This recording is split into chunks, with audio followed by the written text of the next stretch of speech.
Hello, I'm Chef Diane and welcome to my kitchen. Today we are making a twist on a dumpling where a very good friend of mine, Rosie, over at iHeart Recipes makes her own version, which is phenomenal. So today we're going to do a dumpling. It's kind of like a homemade flour wrapper, very Korean style mandu, stuffed with some pork, some onions, garlic, ginger, the whole shebang, but we're doing it in a little bit of broth with some black vinegar, sesame seed oil with garlic, and some homemade sambo ulak.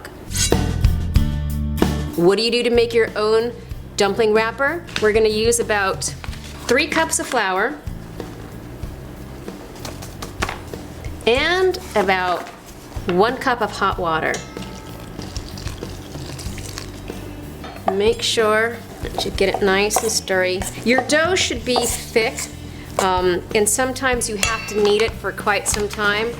I knead mine for about 20 to 30 minutes. Today we're not going to knead it that much, and the reason that you knead it like that is because it releases the gluten and makes a really nice chewy wrapper. And then I'm going to get my hands dirty. As you can see, it's forming a nice ball. And once I know that I've got all my flour up, do a little bit of kneading. If it feels too sticky like mine does, and I just know that it's too sticky, I'm going to add just a tad bit more flour, because when it's this sticky, no matter how long you let it rest, no matter how much you knead it, it will not take on the form that you'd like. You'll know that you've had enough flour on your dumpling dough when it actually removes from your hands nicely, and as you see, this is not removing from my hands nicely yet. Okay, there we go. There you go. There's that bad boy. Okay, a little bit of flour, but it removes from my hand nicely. Now, this is about the consistency that I want for my dumpling wrappers. Kneading is an easy technique. Palm to bread, turn, twist. That's it. And from here, it's going to go into this bowl, and we're going to let it rest for about a half an hour, but we're going to work on the filling for this bad boy now. But at first I'm going to wash my hands. A little icky poo. Okay, so let's get cooking.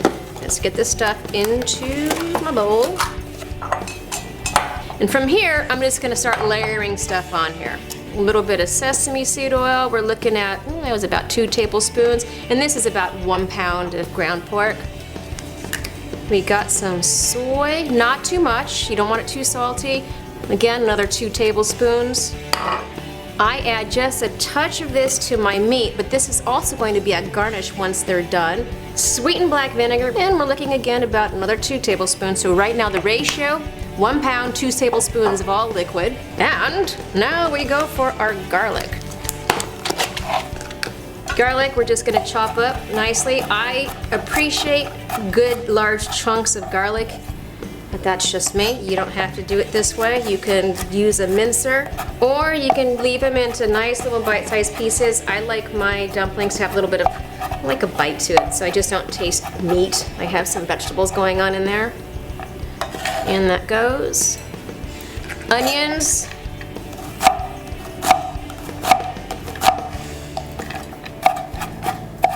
Now some people actually use egg whites when they do their dumpling filling because it kind of binds it together. I'm not into that. I peel my ginger with a spoon. Why? Because it doesn't take all the ginger away. I have a nice ginger stick without all the pieces of ginger removed. Lots of ginger. If you notice when you eat dumplings, whether they're from China, from Japan, or from Korea, you have a very predominant flavor of ginger. I like ginger, so I use a lot of ginger too. Okay, that's about 2 tablespoons. I like scallions. I could easily use a 1/4 cup to that ratio, but I'm not going to. Maybe 1/8 of a cup. In they go. So there we go. Nice and mixy. My dumpling dough has been rested. It's got some good sleep. We're going to take it out. I like to dust off my board with a little bit of flour. It keeps it from sticking. Bye-bye. Okay. And I'll do just a couple. There we go. I'm just going to roll out 1 log because you'll see how far that actually goes. And after we get into a nice log, we're going to cut it into balls.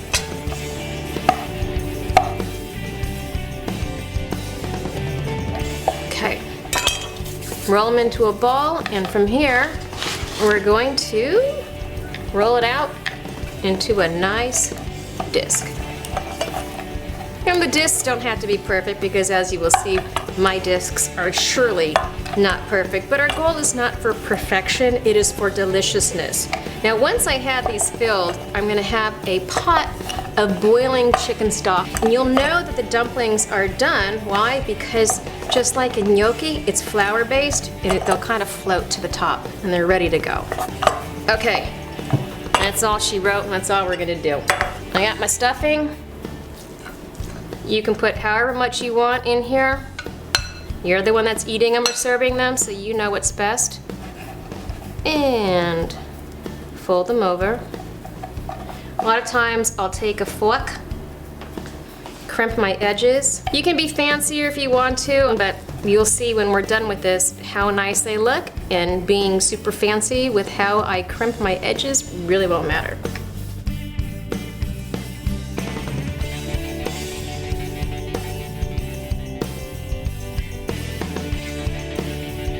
And now we're ready to go to that stove. All right, my dumplings are ready to go. I have chicken stock already on the stove, and it's nice and hot. I'm gonna add some flavorings. Again, as I always say, you can add whatever you want. For me, right now, some onion, some garlic, and some ginger. And in go my dumplings.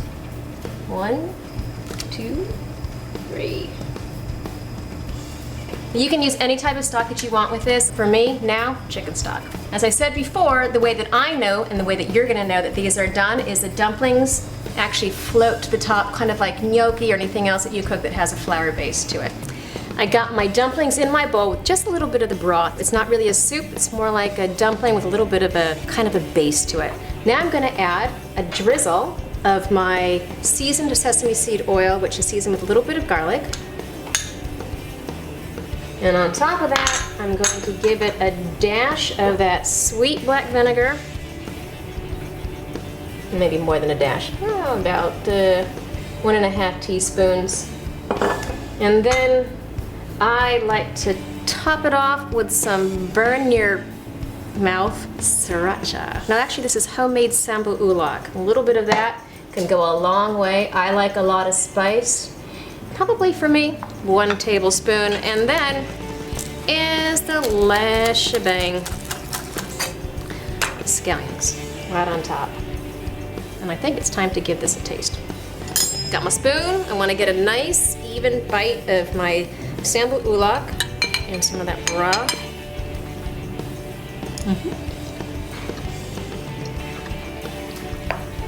First of all, my mouth is burning on fire because I took the biggest bite, the sambu ulak.